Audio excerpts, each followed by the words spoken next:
आज की कौन सी मई है? 8, 7, 8।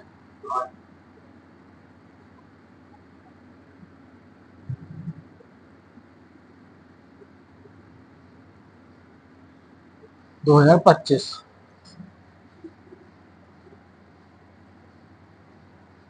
सामान्य ज्यामिति।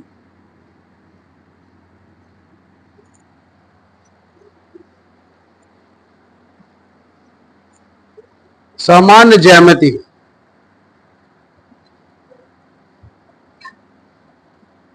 और लोग कहां सो रहे हैं?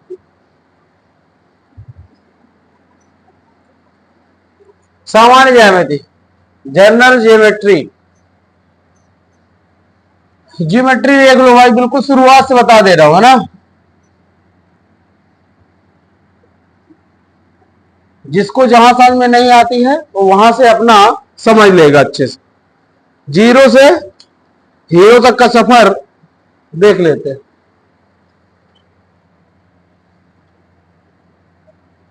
यह है बिंदु, पॉइंट, पॉइंट। यह है बिंदु, पॉइंट। समझो, ना तो इसकी लंबाई है ना इसकी चौड़ाई है। 1, ना तो इसकी लंबाई है ना इसकी चौड़ाई है। This is the point, point.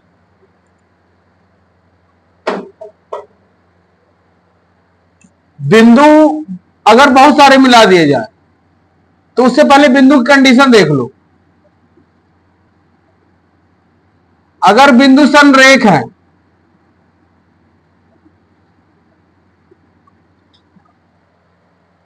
बिंदु अगर संरेख है तो ये समझ में आ रहा है कि एक ही लाइन में होंगे। रेखा समान, संरेख, इस तरह से एक ही सीध में है तो बिंदु संरेख है। तो दूसरा पॉइंट क्या मिला? असंरेख। असंरेख बिंदु। तो असंरेख बिंदु क्या कहला जाएंगे? जैसे तो उसमें वहां प्रश्न कुछ भी पूछा जा सकता है। संरेख बिंदु क्या होते हैं? एक ही रेखाखंड पर या रेखा पर स्थित बिंदु संरेख हो जाएंगे, और अगर एक ही रेखा पर नहीं है, अलग अलग दिशाओं पर है, तो फिर वो असंरेख होंगे। ठीक है, इस बात का ध्यान रखेंगे। पॉइंट हो गया, बिंदु संरेख है, इसे बोलते हैं collinear, collinear point.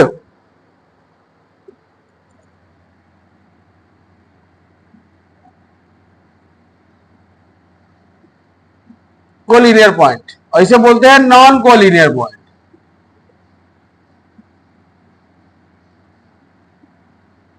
Non collinear point, इस तरह से। ऐसे कहानी टाइप से याद रखे रहेंगे, जल्दी बन जाएगा। जैसे अब बिंदु अगर बहुत सारे जुड़ जाए आपस में, अगर बिंदु बहुत सारे आपस में बिल्कुल 5-5 जुड़ जाएं, तो इस तरह का कुछ बनेगा जो जिसे बोलते हैं रेखाखंड। रेखा खंड। तो इसको अगर रेखाखंड नाम दिया गया तो इसमें 2 सिरे हैं, एक ये और ये, जो कि फिक्स रहते हैं। मतलब निश्चित रहता है। अगर रेखाखंड है तो वो निश्चित रहेगा, इतना ही है। अगर किसी ने बोले 12 सेंटीमीटर, तो वो 12 सेंटीमीटर का निश्चित हो जाएगा, वो उससे ज्यादा बढ़ नहीं सकता, उससे ज्यादा घट नहीं सकता। रेखाखंड इसे बोलते हैं लाइन सेगमेंट। रेखा मतलब लाइन, खंड मतलब सेगमेंट, लाइन सेगमेंट। तो अगर ये बोलते हैं निश्चित, किसी रेखा के 2 निश्चित बिंदु हैं, तो वो रेखाखंड है। किसी रेखा के निश्चित बिंदु रेखाखंड होते हैं। लेकिन अगर ये बोल दे किसी रेखा का एक बिंदु निश्चित है, तो फिर वो किरण में चला जाता है, रे बोलते हैं। एक बिंदु निश्चित है, दूसरा अनंत की तरफ इनफाइनाइट है, ये बढ़ता जाएगा, निश्चित है, कहां तक रोकना है, ये जहां तक जाएगा। तो अनिश्चित वाला बिंदु जो है उसमें एरो रहता है और निश्चित वाले बिंदु में पॉइंट रहेगा, तो ये हो जाती है रे, किरण बोलते हैं। तो जो सूर्य का प्रकाश होता है, सन से जो भी लाइट से निकलती है वो किरण फॉर्म में निकलती है।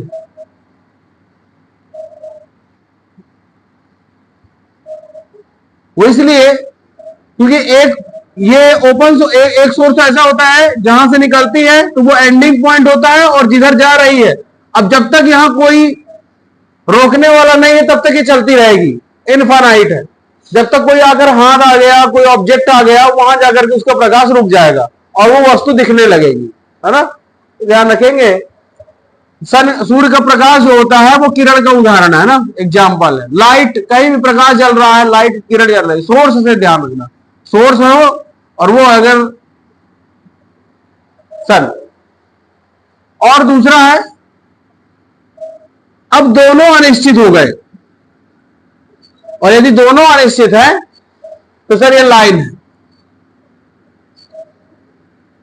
रेखा है। अगर दोनों अनिश्चित पॉइंट है तो वहां पर लिखा रहता है कि ऐसी रेखा, नहीं, ऐसे बिंदु, अगर किसी रेखा खंड में ऐसे बिंदु जो अनिश्चित होते हैं, जो अनिश्चित है, दोनों तरफ इनफाइनाइट तक जा सकते हैं, रेखा कहलाती है। इसे नोट करिए, रेखा कहलाती है। हाँ, तो रेखा में भी स्थितियां हैं, जैसे पॉइंट में थी ऐसे रेखा में स्थितियां हैं। तीन स्थितियां देख लेते हैं, तीन स्थितियां देख लेते हैं। रेखा में तीन स्थितियां, पहला है ए नंबर, सीधी रेखा, सीधी रेखा, स्ट्रेट लाइन बोलते हैं, सीधी रेखा, ये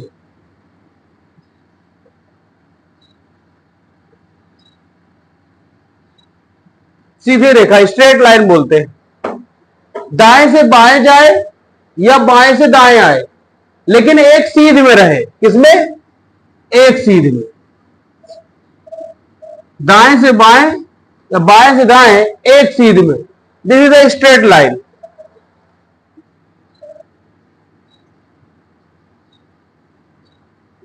सीधी रेखा हो गई, स्ट्रेट लाइन।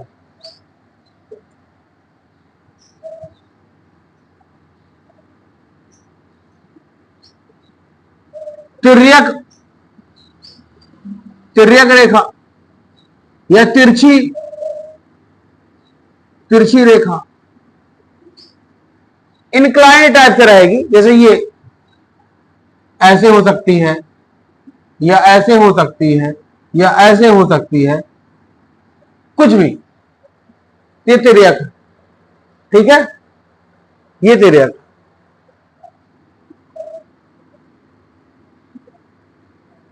इनक्लाइन बोलते हैं, इनक्लाइन लाइन, तिरछी है, तिर्यक है, इनक्लाइन है, ठीक है। ये है, कहीं किसी पोजीशन में बना दो,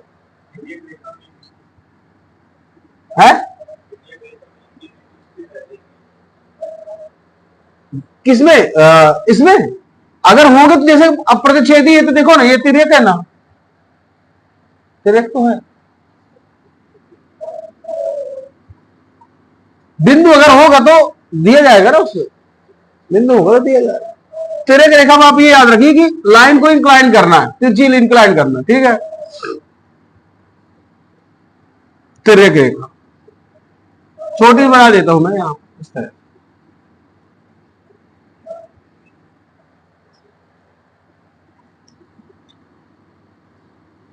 ऊर्ध्वाधर, ऊर्ध्वाधर रेखा, ऊर्ध्वाधर मतलब होता है vertical, vertical line, vertical line. सीधी रेखा जो एक सीध में होती है इसको हॉरिजेंटल बोल सकते हैं, है ना। क्षैतिज, क्षैतिज रेखा, दाएं से बाएं, बाएं से दाएं एक सीध में, ठीक है। क्षैतिज रेखा इसको इंग्लिश में बोलेंगे हॉरिजॉन्टल लाइन, ठीक है। ये इसी में सेम रहेगा, क्या ऊर्ध्वाधर और क्षैतिज का आपस में कॉम्बिनेशन बनता है, इसलिए मैंने उसको यहां पर बता दिया वर्टिकल लाइन। वर्टिकल लाइन कैसे, ऐसे ऊपर से नीचे या नीचे से ऊपर एक सीध में,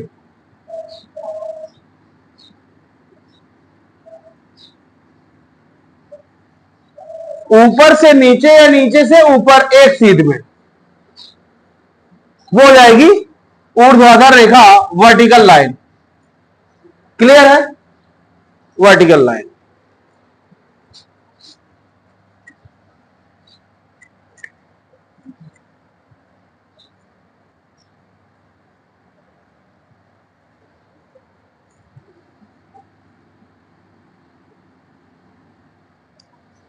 फिर आगे नेक्स्ट में, अब ये लाइन रेखा में प्रकार थे, आगे चलते हैं।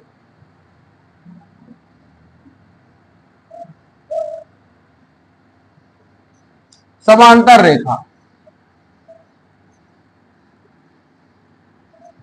Parallel line. पैरेलल लाइन मतलब क्या, जब एक दूसरे को प्रतिच्छेद नहीं करती। अभी एक एक चल रहे थे ना, अब दो में आ गए, अब दो में लेवल देखते हैं। समांतर रेखा पैरेलल लाइन होता है एल, कुछ भी डाल दो। तो दो रेखाएं आपस में अगर टच नहीं होती है, प्रतिच्छेद नहीं होती है, नहीं काटती हैं, तो वो रेखाएं समांतर रेखा होती है और ये पैरेलल लाइन। सिंबल भी कभी कभी लिखा रहता है, जैसे मान लो कि जैसे अब रेखा का ही नाम है, अगर ये रेखा एल है और ये रेखा एम है, तो ये इस सिंबल द्वारा डिनोट किया जाता है, पैरेलल लाइन, ठीक है। अगर रेखाएं समांतर हैं तो ये सिंबल हो जाता है एल समांतर एम। इसी तरह से होता है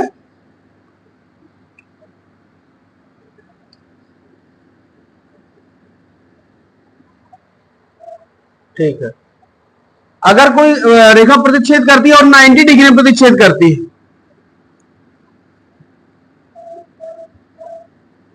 उसको तो बाद में देख लेंगे, उसको बाद में।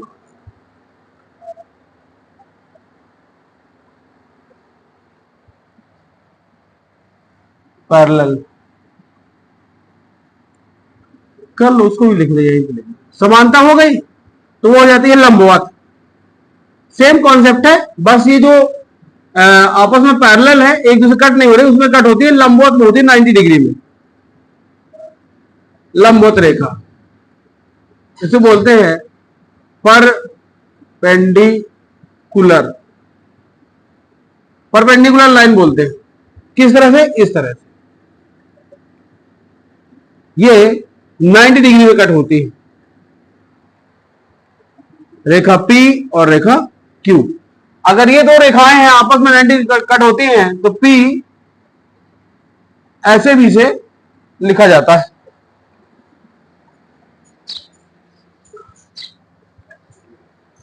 लंबवत है, परपेंडिकुलर। इसको बहुत सारे अलग अलग सिंबल है, अगर एक और देखोगे तो यहां पे इस तरह से बना दिया जाता है, ठीक है। 90 डिग्री में है, इस तरह बना दिया जाता है, कुछ भी दो तीन टाइप से बता सकते हैं। लिखिए, इसे नोट करिए।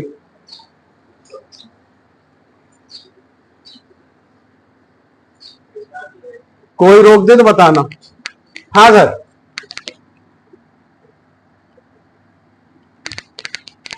अब जैसे हम लोगों ने ये देखा कि ये समांतर में टच नहीं हुई, वर्टिकल में परपेंडिकुलर में 90 डिग्री में टच हो रही, तो इसमें एक और आता है प्रतिच्छेदी रेखा।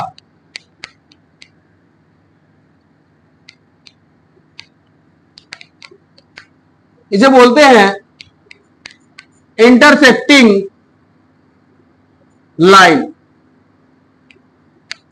कैसे? ये है, this is the intersect line, line M L. ठीक है, इंटरसेक्टिंग। अब इसमें बहुत सारे रिलेशन, अभी कोण देखेंगे, अभी रेखाएं देख रहे हैं, अभी कोण देखेंगे, बहुत अभी सबका रिवीजन कोई ना कोई बीच में फंसेगा, तो कोण देखेंगे अलग से। अभी रेखाओं का कॉम्बिनेशन देख लीजिए, इंटरसेक्टिंग लाइन। ठीक है, तो पहले सिंगल बिंदु से चले, रेखाखंड बना लिए, रेखा बना लिए, किरण बना लिए, और उसके बाद फिर परपेंडिकुलर कर लिए, समांतर कर लिए। समांतर में 2 आ गई, यहां भी 2 है, यहां भी 2 है। जब ट्रांसवर्सल आएगा तो 3 हो जाएंगे, जब ट्रांसवर्सल आता है तो 3 हो जाती है। ठीक है,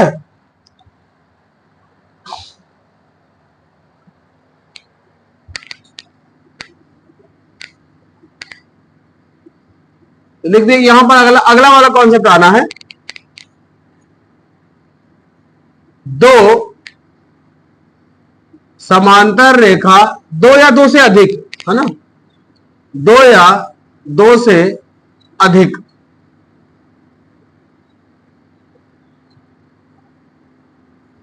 समांतर रेखाओं को एक तिर्यक रेखा प्रतिच्छेद करे। 2 or more parallel lines, 2 or more parallel lines intersecting by one inclined line।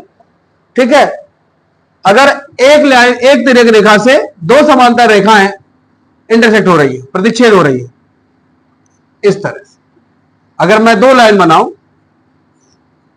तो पी क्यू रेखा को रेखा एल प्रतिच्छेद कर रही है, इनमें कोण बनते हैं। जैसे इसमें कोण बना है ये, इनमें कोई रिलेशन होता है, और ये कोण बना है ये, इनमें कोई रिलेशन होता है। कोण ए, कोण बी, कोण सी, कोण डी, देखेंगे अभी इन सब का रिलेशन देख रहा है, इनको कोण में समझेंगे। जैसे यहां पास भी है, ये कोण इससे कुछ रिलेशन रखता है, ये कोण इससे रिलेशन रखता है, यही कोण यहां रिलेशन रखता है, ये वाला कोण इससे रिलेशन रखता है, ये कोण इससे रिलेशन रखता है, ये वाला कोण यहां रखता है। तो इस तरह से ये सारे कोण का रिलेशन भी बनेगा। आपको भी ये याद रखना है कि जो ट्रांसवर्सल लाइन होती है, ट्रांसवर्सल का मतलब है 2 समांतर है और एक तिर्यक है, ट्रांसवर्सल लाइन।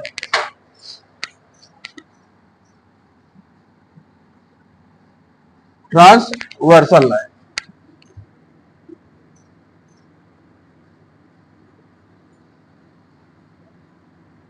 Transversal line.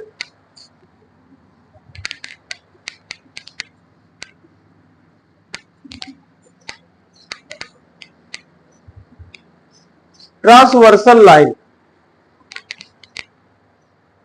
ये तो हो गया था ना।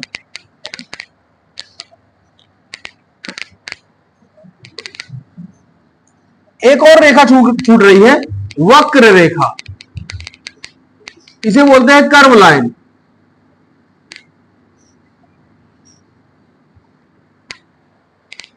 कैसे? कभी इधर चली, कभी उधर चली, ये वक्र रेखा, जिधर मन पड़ जाए उधर चले, कोई निश्चित दिशा नहीं है, उसकी दिशाएं क्या हो रही हैं? बदल रही है। दिस इज द कर्व रेखा, कर्व रेखा। आ जाओ, कुछ नहीं करेगा।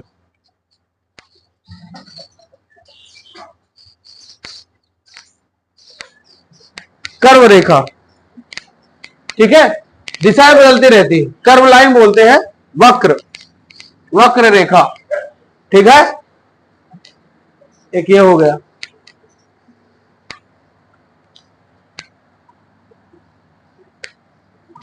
एक इसका और एक है संगामी। आ जाओ,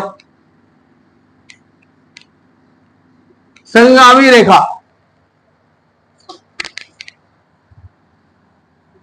संगामी को समवर्ती भी बोलते हैं।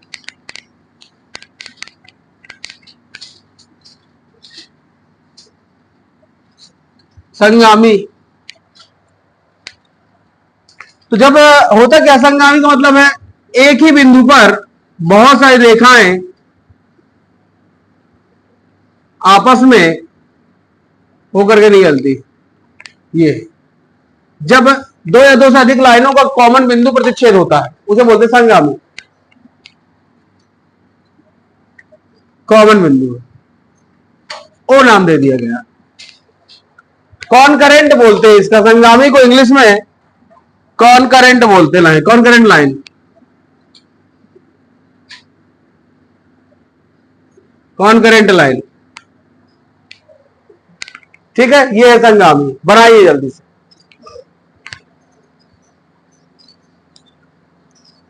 कॉनकरेंट,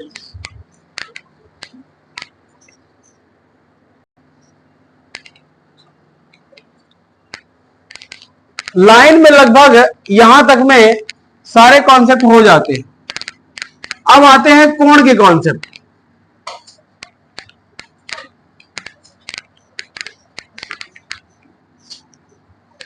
जीरो से पूरा बताया दे रहा हूं एक बार, बाद में हीरो बनते रहना, फिर ना बोलना कि कुछ छूट गया।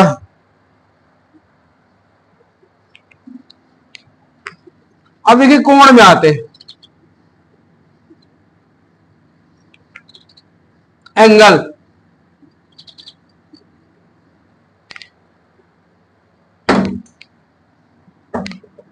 देखो ये होता है 0 डिग्री कोण, 0 डिग्री कोण, या फिर इधर होता है 0 डिग्री कोण। अब तुम लोग चाहना है ऐसे रहता है, अब दोनों तरफ रहता है, ये 90 हो गया, इधर भी बढ़ते क्रम में रहता है, इधर भी घटते क्रम में, बढ़ते क्रम में, दोनों रहता है। तो एक जीरो वाला इधर रहता है और एक इधर वाला जीरो इधर रहता है, तो भाई एंगल किधर मेजरमेंट करना है ये डिपेंड करता है। इसमें लगता होगा इसमें तुम लोगों को एक लाइन है, एक लाइन नहीं है सर, इसमें दो लाइनें हैं, बस दोनों लाइनें एक के ऊपर एक है। अगर थोड़ा सा भी लाइन अगर उठा दिया है ना, तो ऐसे ये वाली मैं बात कर रहा हूं, तो ये लाइन ना इसी के ऊपर रहती है, हमको पता नहीं चलता है, किसी ने बताया नहीं ना। ये एंगल कैसे बनेगा? एंगल का मतलब होता है दो किरण, देखो ना यहां पर स्टार्टिंग है, निश्चित पॉइंट है और ये इनफाइनाइट है, दोनों के बीच में ये जो गैप होता है उसे एंगल बोलते हैं। लेकिन यहां पर दो लाइनें हैं, लेकिन उन दोनों के बीच में कोई गैप नहीं है, शून्य का गैप है, इसमें 0 डिग्री है, 0 डिग्री। क्लियर है? और ये आपका चांदा प्रोटेक्टर, प्रोटेक्टर डी बोलते हैं इसको। तो ये हो गया शून्य कोण,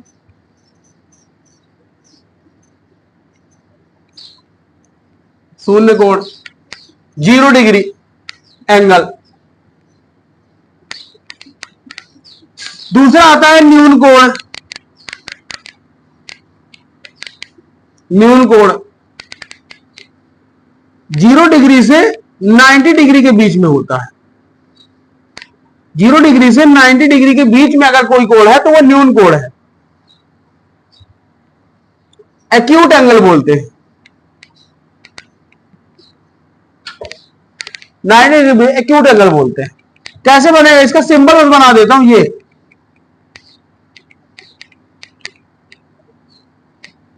ए है और ये बी है। तो कोई भी कोण है थीटा, कोई भी कोण है थीटा, तो थीटा का सिंबल अगर लिखना हो तो थीटा का मान बड़ा होगा, बराबर होगा 0 डिग्री से, नहीं बराबर नहीं, बराबर के लिए तो अपने बता दिया कि 0 डिग्री, और थीटा का मान छोटा होगा 90 डिग्री से।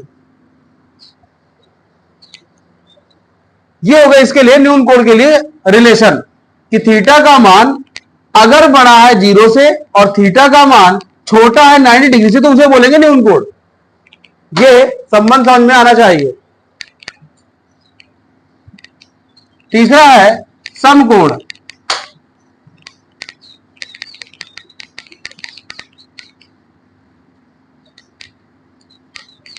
राइट एंगल, समकोण राइट एंगल। राइट एंगल मतलब उसको 90 डिग्री का कोण बनेगा।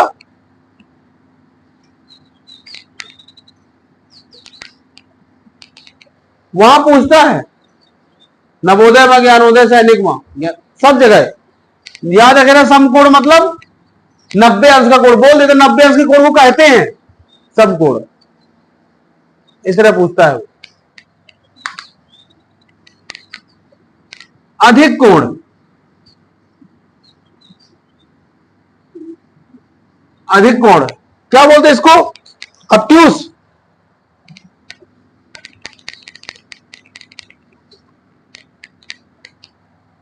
ऑब्ट्यूस एंगल, ऑब्ट्यूस एंगल, अधिक कोण। कैसे से इसका सिर्फ एंगल नहीं बता रहा हूं, सिर्फ बता रहा हूं कि अधिक कोण को बोलते हैं ये इस टाइप से। अब वो कहां पास रहेगा उसका रिलेशन देख लो। इसे मैं अल्फा अल्फा कोण बोल देता हूं, अल्फा कोण। ये सारे ग्रीक यूनान वर्ड है ना, ग्रीक वर्ड। अल्फा कोण। तो अगर मैं ये बोल दूं कि जो अल्फा का मान है वो 90 डिग्री से ज्यादा है तो 90 से अधिक, यहां देखो 90 डिग्री से 180 डिग्री के बीच में कोण है। अगर जैसे यहां 0 से 90 के बीच में था, ऐसे 90 डिग्री 180 के बीच में है तो वो कोण होगा अधिक कोण, obtuse angle, greater than 90 degree और लेस देन 180 डिग्री। ये रिलेशन कंप्लीट होना चाहिए, नोट कर लीजिए। लिखो बनाओ जल्दी।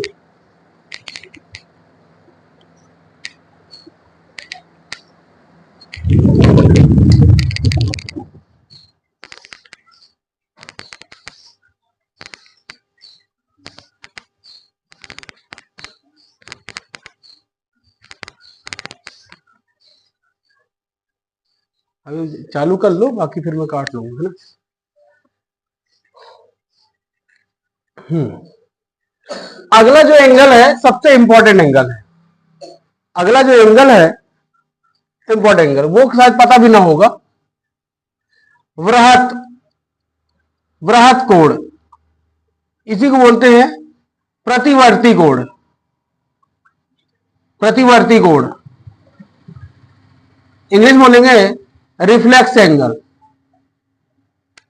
इसका मान कितना होता है जब 180 डिग्री से ज्यादा हो जाए? किसका मान? थीटा का मान अगर 180 डिग्री से ज्यादा है और 360 डिग्री से कम है तो जो भी कोण बनता है वो वृहत कोण बनता है। देखो कैसे बनेगा, ये 180 तो ऐसे बनता है, लेकिन ये ऐसा, तो ये जो कोण होगा वृहत कोण होगा। ये है थीटा, ये है थीटा। हो गया है?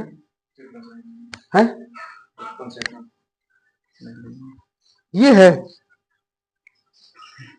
ठीक है। कैमरा थोड़ा कट रहा है मोबाइल।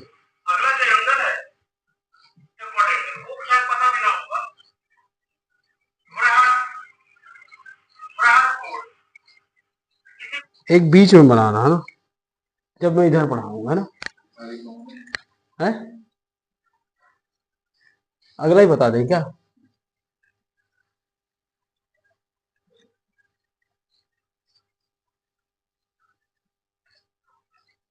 ये चालू था,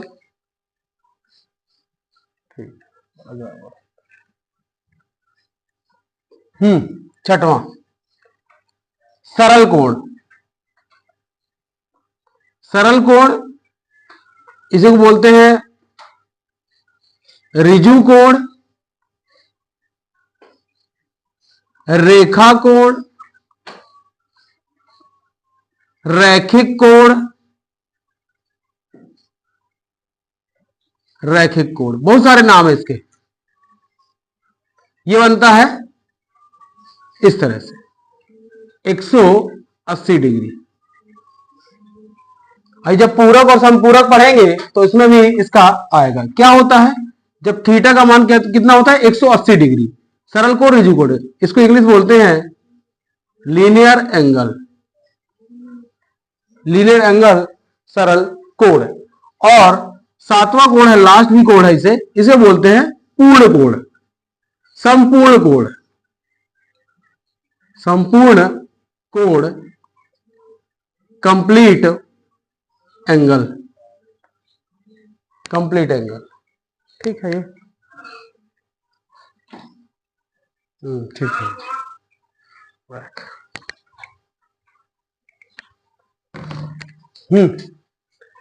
संपूर्ण कोण देखो क्या है। संपूर्ण कोण एक रिवोल्यूशन पूरा, एक कंप्लीट राउंड कर दे। जैसे अपन अभी तक जितने भी कोण बना रहे थे, अगर देखा जाए जैसे 0 डिग्री वाला था तो ये यही था।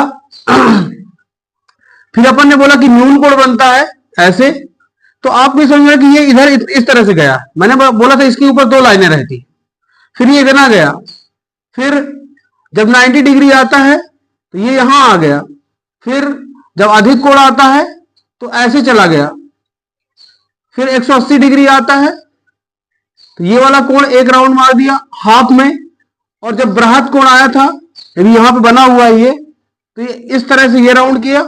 और अब ये वाली जो लाइन है, ये वाली जो किरण है, ये क्या करेगी पूरा राउंड करके यही वापस आ जाएगी, तो ये बन जाता है कंप्लीट। इसलिए इसे बोला जाता है संपूर्ण कोण या फिर पूर्ण कोण भी बोला जाता है। कंप्लीट एंगल कितने का होता है 360 डिग्री का, 360 डिग्री का एक चक्कर जब पूरा राउंड कर जाए तो उसे बोलते हैं complete angle 360 degree, 360 degree. Clear है?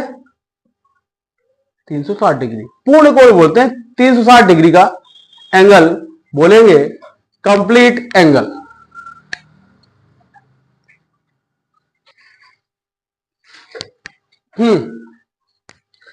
ये लगभग सारे कोण आपके सामने जो नॉर्मल बनते हैं।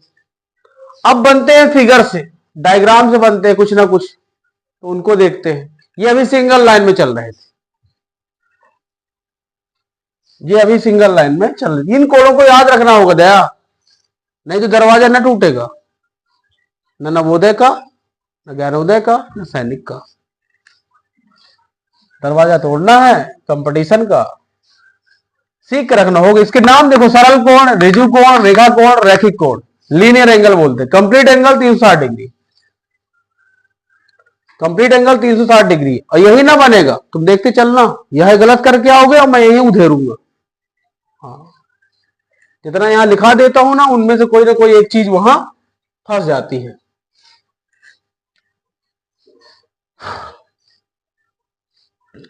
देखो, एक मैंने प्रतिच्छेदी रेखा वहां बताया था इस तरह से, जिसमें मैंने ये एंगल को कोण ए और कोण बी बोला था। अभी ये भी पढ़ाया पीछे, याद हो। और इसे कोण बी, कोण सी कह दो, और कोण डी। सिंबल है कोण बताने का। तो ये जो कोण है वो कौन से कोण कहलाते हैं? शीर्षा विमुख कोण। इंग्लिश में बोला जाए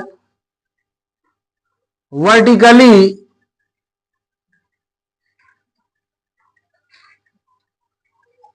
वर्टिकल अपोजिट एंगल।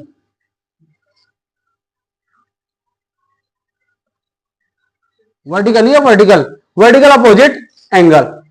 कैसा? कोण ए कोण बी के बराबर हो जाता है और कोण डी कोण सी के बराबर हो जाता है। ये आपस में इक्वल रहते हैं। डब्बा बंद कर लेने, भाग न जाए। कोण ए कोण बी के बराबर रहता है, कोण डी कोण सी के बराबर रहता है। ये होते हैं वर्टिकली शीर्षाभिमुख कोण। अगर दो लाइनें कहीं भी कट हो रही हैं तो ये कोण इस कोण के बराबर होगा और ये वाला कोण इस कोण के बराबर होगा। इसकी एक प्रमेय भी रहती, कक्षा 9 में है, प्रमेय भी है, थ्योरम भी है। लेकिन आप ये याद रखिए 10 में भी है कि अगर कोई दो चीजें क्रॉस हो रही हैं, आमने सामने के कोण बराबर होंगे, एकदम एग्जैक्ट है ना, याद ही रखिए आप, याद ही रखना है। शीर्षाभिमुख कोण हो गया। फिर मैंने एक ट्रांसवर्सल बताया था,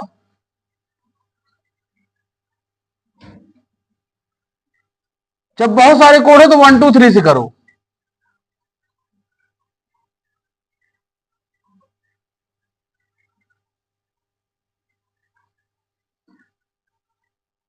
कोण 8, एल एम और एन, 3 रेखाएं हैं जिनमें से एन तिर्यक रेखा है, एल और एम समांतर रेखाएं हैं। इनमें बहुत सारे कोण बनेंगे। पहला कोण इसमें नाम, इस डायग्राम को बनाने के बाद पहला कोण, कोण 1 जो है वो बराबर है कोण 5 के संगत कोण से,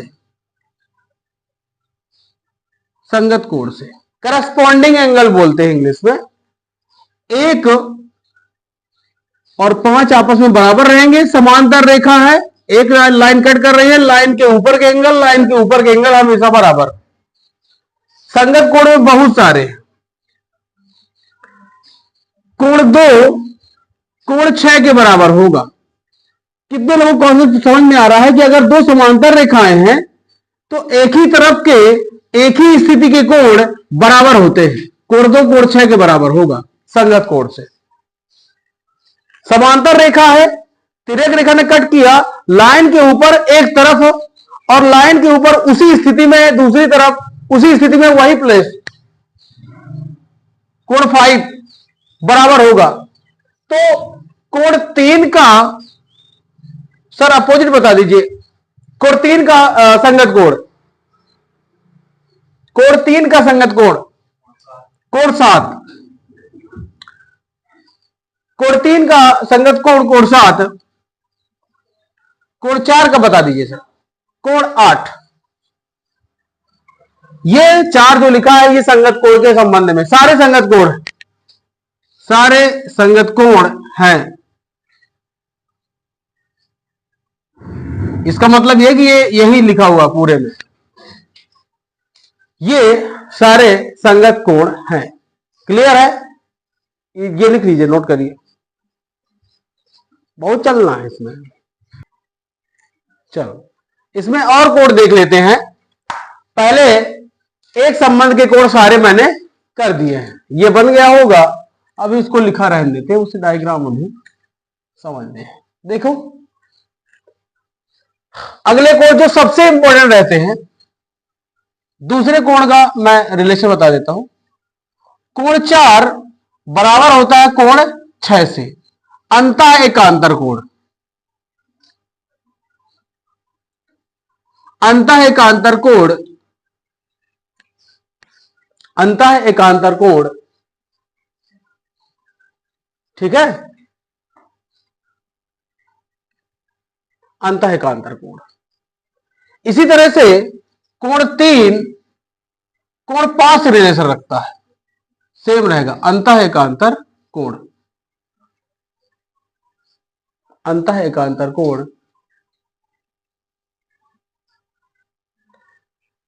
अगर तीसरे कॉन्सेप्ट में देखा जाए, तीसरे एंगल जो इनमें बनेगा वो बनता है कोण 2 कोण 8 से रिलेशन रखता है, बाह्य एकांतर कोण, बाह्य एकांतर कोण। और कोण 1 अब किससे रखेगा? कोण 7 से। दिमाग लगाना है, अपने दिमाग चला लो। बाह्य एकांतर कोण,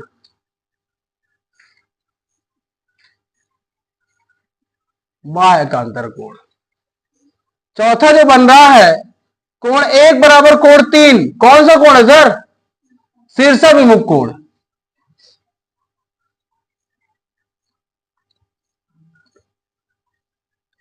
शीर्ष विमुख कोण कैसे पता चल रहा है? देखो ना यहां पर लग रहा है कि एक लाइन ये खींची गई, एक लाइन ये क्रॉसिंग हो रही है, ये वाली और ये क्रॉसिंग। तो जब यहां पर क्रॉसिंग हो रही है तो ये वाला कोण इस कोण के बराबर और ये वाला कोण इस कोण के बराबर, ये वही लिखा जा रहा है, एक 3 का और 2 4 का। कोण 2 कोण 4 से इक्वल रहेगा शीर्ष विमुख कोण से। इसी तरह यहां भी ट्रांसवर्सल इंटरसेक्टिंग हो रही है, तो कोण 5 कोण 7 के बराबर हो जाएगा और कोण 6 किसके बराबर हो जाएगा?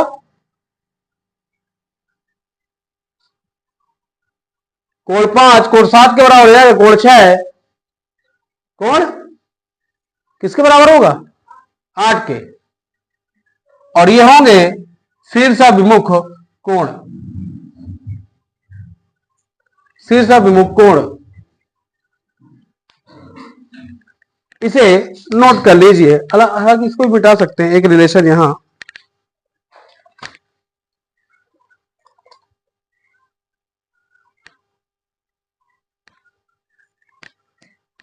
ठीक है, वर्टिकली अपोजिट एंगल बन जाएगा। अकेले हो क्या? और कहां गए? आ जाओ ऊपर। वर्टिकली अपोजिट एंगल, इसका अगर ये अंतःकांतर कोण को इंग्लिश में क्या बोलेंगे तो ये हो जाएगा इंटरनल अल्टरनेट इंटीरियर एंगल बोलते हैं, अल्टरनेट इंटीरियर एंगल। और ये इसे बोलते हैं अल्टरनेट एक्सटीरियर एंगल, ऐसा रहता है अल्टरनेट इंटीरियर एंगल। 5वें नंबर पे कोण जो आ रहा है, देखो ये पूरा सब पूरा कोण बन रहा है। इसका मतलब यह है कि कोण 1 प्लस कोण 2 180 डिग्री बनेंगे, कोण 3 और कोण 4 180 डिग्री बनेंगे।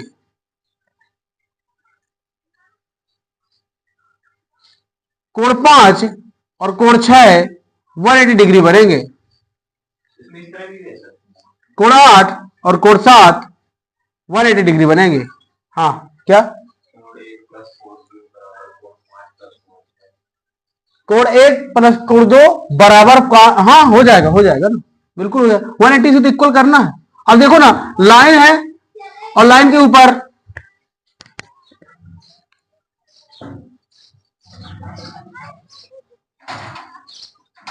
लाइन है और लाइन के ऊपर का कोण बराबर रहेगा, बिल्कुल रहेगा।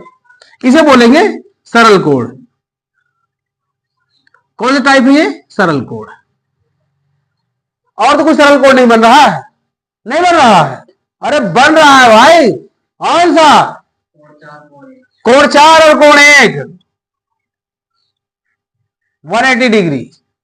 अरे भाई यहां से तो ले रहा है लेवल, तो फिर इधर से भी लेगा। कोण 2 और कोण 3 180 डिग्री, ये सब उसी के नीचे जाएंगे। और कौन सा? कोण 5 और कोण 8 180 डिग्री। क्या उस लेवल से बता दे रहे हो कि हर तरह से सोचना है? कोण 6 प्लस कोण 7 180 डिग्री। और बन रहे हैं बस। लेकिन मुझे यह लग रहा है कि कोण 3 और कोण 6 का योग भी बड़े 180 डिग्री होगा।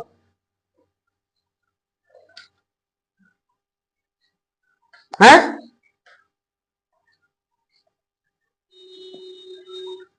समांतर रेखाओं के जो प्रतिच्छेद कोण है, तो सम्मुख कोण जो है तिर्यक रेखा के एक ही ओर के कोणों का योग 180 डिग्री होता है। कैसे? आप ये देखिए, इसको साफ लाइन में बनाते हैं, यहां पे बना देते हैं। ये है 3, ये है 4, सिर्फ बीच वाले में लड़ाई चल रही है और कुछ नहीं है। आप ये देखिए, ये 180 है। अगर मैं इसको 30 कर दो तो ये कितना होगा, कितना होगा? अगर ये 30 है तो ये कितना, 150। तो सर ये 150, तो अंतः एकांतर कोण से ये भी 150 नहीं? हाँ, अंतः एकांतर कोण से ये भी 150। तो सर ये 30, तो अंतः एकांतर कोण से ये भी 30। तो सर इन दोनों को कोण 180। सही बात है, तो याद रखे रहेंगे। ये अगला कोड जाएगा, पांचवें के बाद छठवें पे जाएगा, ये बाकी हो गए, बाकी हो गए, छठवें पे जाएगा, कॉन्सेप्ट है इसके साथ, इसका तो ये कोड है।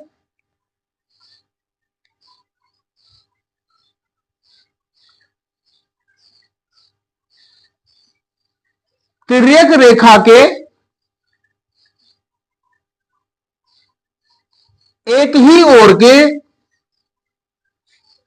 अंतःकोण,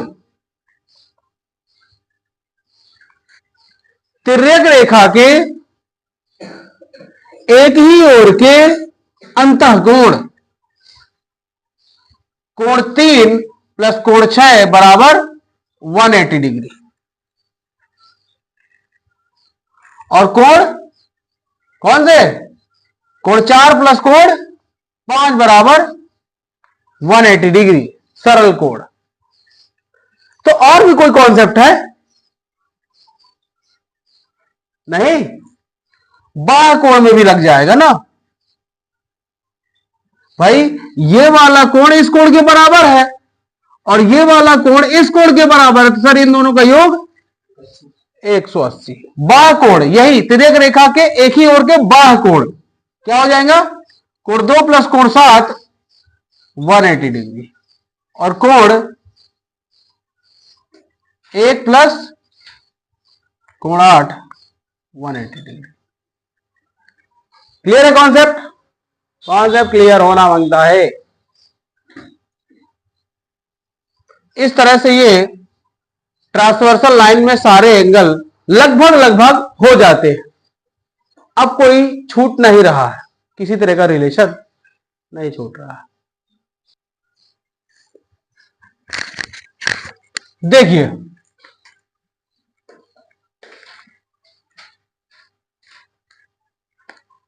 ये तो हो गए लगभग लगभग बनने वाले एंगल। अब आप देखिए कंबाइंड वाले, पूरक कोण,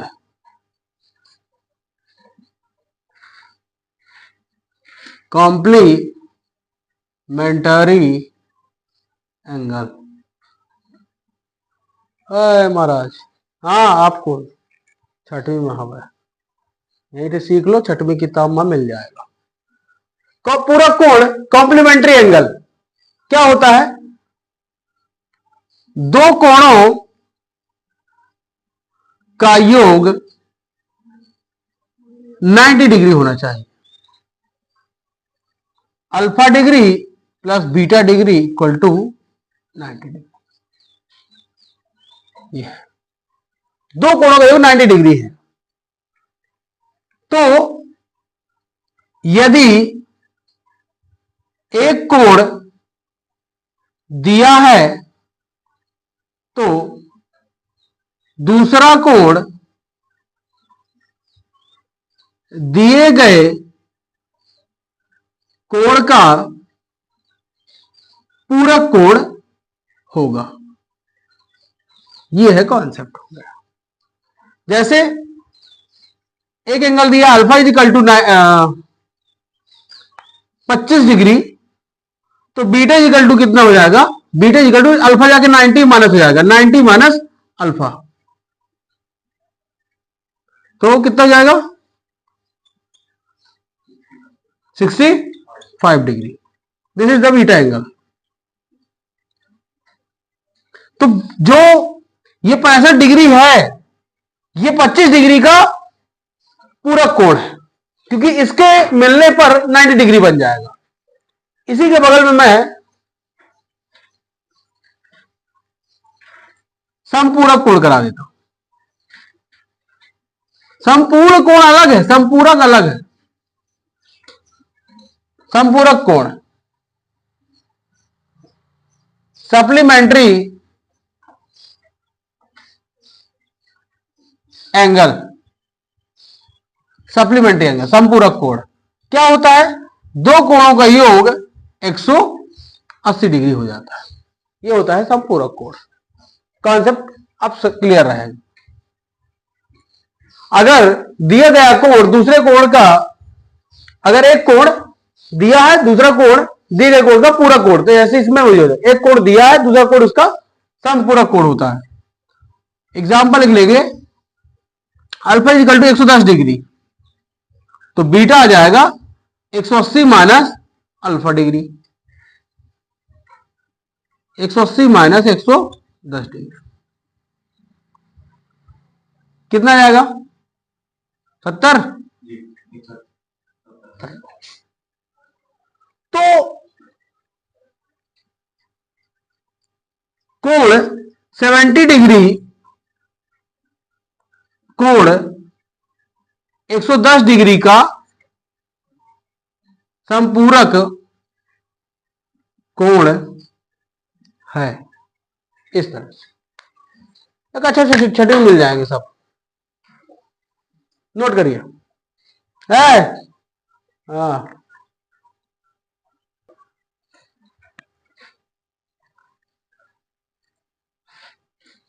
कुछ चीजें याद रखने योग्य हैं तो उन्हें याद रखना पड़ता है। कोणों की बात चल रही है तो कोण में अच्छी अच्छी चीजें और देख लेते हैं।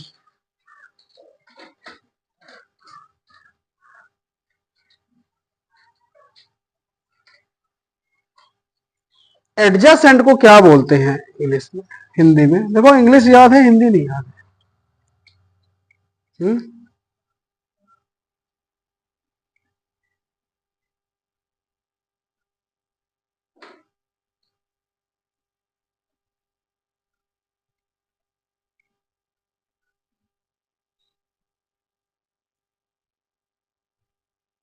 आसन्न,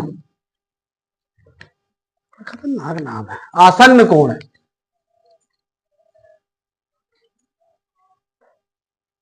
आसन्न कोण, एडजेसेंट एंगल।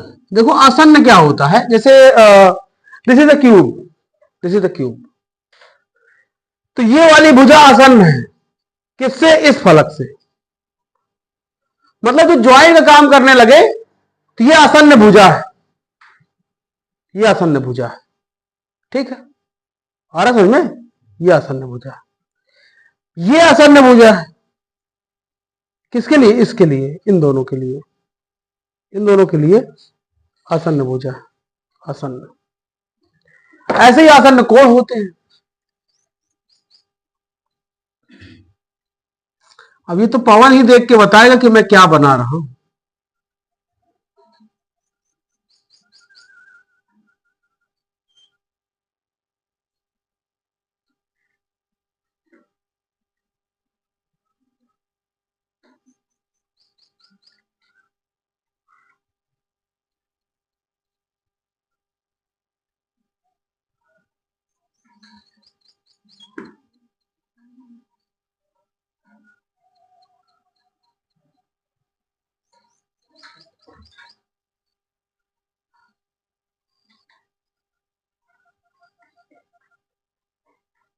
हाँ सर, बता दीजिए ये 3D में आपको समझ में आ रहा है कि नहीं?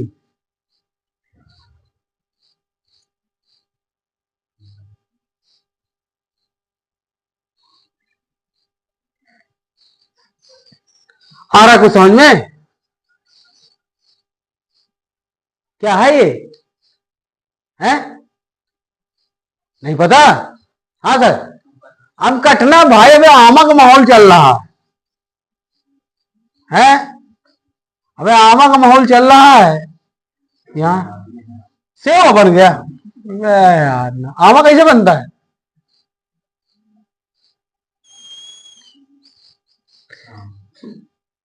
है ये वो वाला आमा है क्या?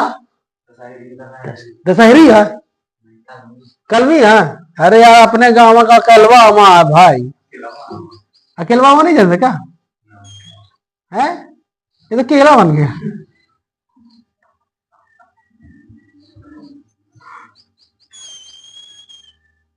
आमा कैसे मारा था यार? ये आमा मारा है ना, बस चल यहां रख देना और काट देना। तो आपको ये समझ में आ रहा है कि अगर मान लो यहां पास से ऐसे कुछ है सिस्टम, तो ये वाला कोण और ये वाला कोण आपस में आसन्न कोण है। एक ये कोण और ये कोण आपस में आसन्न कोण है। आसन्न का मतलब होता है एडजेसेंट। आसन्न यही बताया था अभी जब इसको दिखा रहा था कि सर ये वाली भुजा आसन्न है, ये फलक आसन्न है। नहीं सर, कोण से मतलब नहीं है, कोण कुछ भी बने, हमारे तुम्हारे बीच में सिर्फ एक आदमी होना चाहिए बस, जो हम दोनों को पकड़ के रखा है। कौन सा? ये हम कटना यहां। जैसे मान लो कि कोई 60 डिग्री का कोण बना, कुछ भी 60 डिग्री का, लेकिन यहां से एक और कोई लाइन गई है जो इनको 70 और इनको 30 और 40 पे अलग करती है। अगर 70 डिग्री का कोण बना है तो ये वाली लाइन 30 और 40 पे अलग करती है। ये आसन्न कोण है इधर, आसन्न कोण है। अभी समझ में नहीं आ रहा, फिर बाद में चला कोण 1, कोण 2, कोण 3। हाँ, कोण 2 और 1 आसन्न कोण है, कोण 3 और 2 आसन्न कोण है। कोण 3 और कोण 1 आसन्न कोण नहीं है, क्योंकि उनके बीच में कोई दूसरा कोण आ चुका है। उनके बीच में कोई दूसरा रिलेशन नहीं आना चाहिए। जैसे कोण 3 और कोण 2 के बीच में क्या है? कोई कोण है क्या? नहीं है। तो ये दोनों आपस में आसन्न कोण है, यहां आपस में आसन्न कोण है। लेकिन अगर कोण 3 और कोण 2 की बात करें तो आसन्न कोण नॉट एडजेसेंट एंगल। एडजेसेंट का मतलब पड़ोसी, दीवार चिपकी रहनी चाहिए, यानी कि बीच में ही 3 फीट का गैप है। गैप नहीं होगा, गैप होगा तो कोई और पड़ोसी न डर जाएगा, सांप वाप। क्या सपोले होते हैं ना, कुछ डसने वाले होते हैं, डस लेते हैं, लड़ाई करा देते हैं। हम सांप की बात नहीं की, ठीक है? तो आप ध्यान रखेंगे इस अब घटना को थोड़ा सा और इधर एक्सटेंड करा दो ताकि कॉन्सेप्ट क्लियर रहे। नहीं पकड़ पाए थे हम घटना, नहीं लगे कि इसे पकड़ के चला दीन जाई है? है? आमा नहीं रखा क्या? ये तो होल है ना सर, ना यहां वहां जाए ना क्या यार, गांव के गमईन ये आमा न बन पाओ यार। अब तो ये आमा रख गया, अब ये चिरेगा तो कैसे चिरेगा? ऐसे चिरेगा। अब कोई बोले सर आमा तो ऐसा ही चली, ये चिर ऐसे कैसे जाएगा? नहीं सर, धार है, धार बनाई गई, ऐसे कटे। तो मैं बता दूं आमा ऐसे घूमा हुआ है, वो दिखा नहीं सकता, तो मेरे को इधर से दिखाना पड़ गया ना, ऐसा है। ठीक है? तो ये एडजेसेंट आसन्न कोण कहलाते हैं। तो यहां पर एक डायग्राम बना लो इस तरह से, ऐसे कोण 1 और कोण 2 और लिख देना कोण 1 व कोण 2 आपस में आसन्न कोण है। ये आता है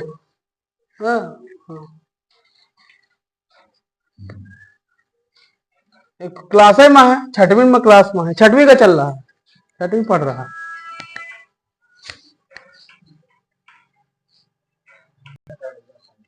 एडजेसेंट, एडजेसेंट याद रखिए, मुझे इंग्लिश याद है, हिंदी नहीं आता, हिंदी देखना पड़ गया। एडजेसेंट हो गया है। अब आप देखिए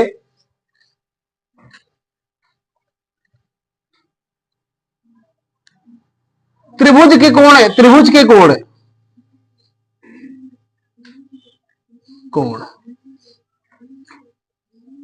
इंग्लिश में क्या पढ़ेंगे सर?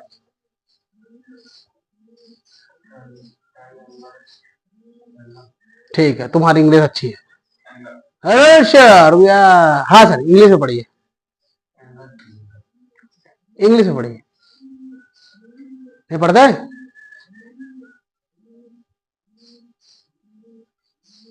हाँ कहे, अरे ये पढ़ा, अभी इंग्लिश चल रही थी अपनी, जिसकी इंग्लिश नहीं पता तो मैं बता देता हूं, इंग्लिश में पढ़ना आना चाहिए सर। हाँ सर भाई, हिंदी को आगे से और इंग्लिश में पीछे से पढ़ते हैं, तो पहले एंगल को बोलेंगे। अब ये तो पता था ना, एंगल कोण को एंगल बोलते हैं, एंगल का के की को ऑफ लगाते हैं, ऑफ। त्रिभुज को ट्रायंगल बोलते हैं, ट्रायंगल, तीन एंगल, एंगल ऑफ ट्रायंगल। अभी नहीं, कल कल बता रहा था कि संज्ञा के भेद, भेद, तो मैंने इसको बोला था टाइप्स ऑफ नाउन, पीछे से पढ़ना है इसको, हिंदी को आगे से और इंग्लिश को पीछे से। एंगल ऑफ ट्रायंगल,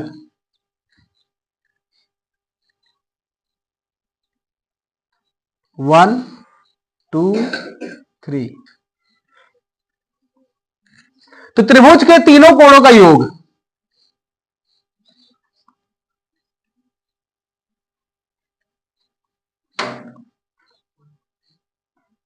योग कितना?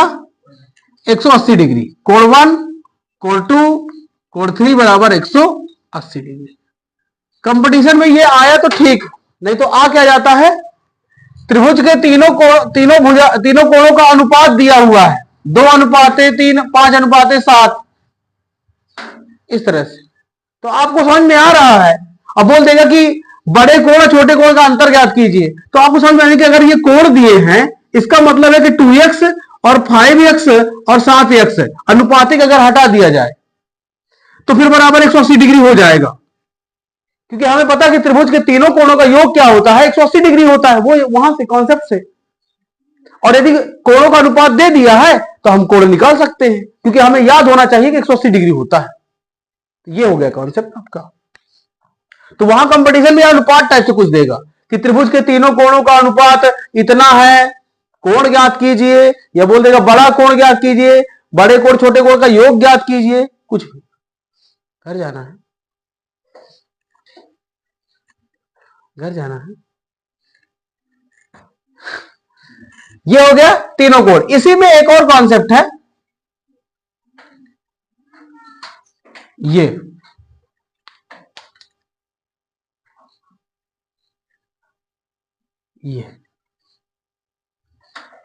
This is alpha, beta, this is gamma.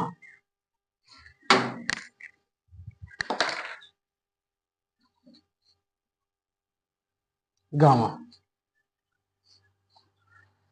और ये सेम है, कोण 3, कोण 2 और कोण 1। तो त्रिभुज के तीनों कोणों, तो त्रिभुज के तीनों कोणों की जगह लग रहा हो तीनों अंतः कोणों,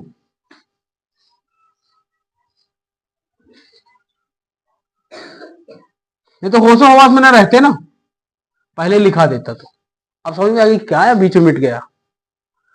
तो तीनों अंतः कोणों का योग कितना? 180। और ये देखो बहिष्कोण जो होता है, या बहिर्कोण भी बोलते हैं,